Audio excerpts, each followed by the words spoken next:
అందరికీ విజయదశమి శుభాకాంక్షలు. దసరా వచ్చిందంటే జమ్మి ఆకులు, రావణ దహనం, ఇంకా ఒక అద్భుతమైన పక్షి కోసం ఎదురుచూపులు. దాని పేరే పాలపిట్ట లేదా నీలకంఠ పక్షి అని కూడా పిలుస్తారు. ఇది మన కర్ణాటక రాష్ట్ర పక్షి కూడా. దసరా రోజున ఈ పక్షిని చూడటం చాలా శుభసూచకంగా భావిస్తారు. ఎందుకు అంటే పురాణాల ప్రకారం దీని వెనుక 3 ముఖ్యమైన కారణాలున్నాయి. మొదటి కారణం, నీలకంఠుడైన పరమశివుడికి ఈ పక్షి ప్రతీక. అందుకే ఈ పక్షిని చూస్తే సాక్షాత్తు ఆ శివ దర్శనం లభించినట్లే అని అంటారు. రెండవ కారణం, శ్రీరాముడు రావణుడిపై యుద్ధానికి వెళ్లే ముందు ఈ పాలపిట్టను చూశాకే విజయం సాధించారు. మూడవ కారణం, పాండవులు కూడా అజ్ఞాతవాసం పూర్తి చేసుకుని తిరిగి ఆయుధాలు తీసుకునే ముందు కూడా ఈ పక్షిని చూశారట.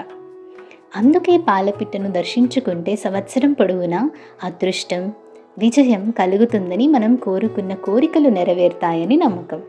ముఖ్య గమనిక, పాలపిట్టను బోన్లలో బంధించకూడదు. అది చట్టరీత్యా నేరం. ఏ పక్షిని కూడా బంధించడం ఎందుకు? వాటి రెక్కలతో వాటిని ఎగరనివ్వండి. మరొకసారి అందరికీ దసరా శుభాకాంక్షలు.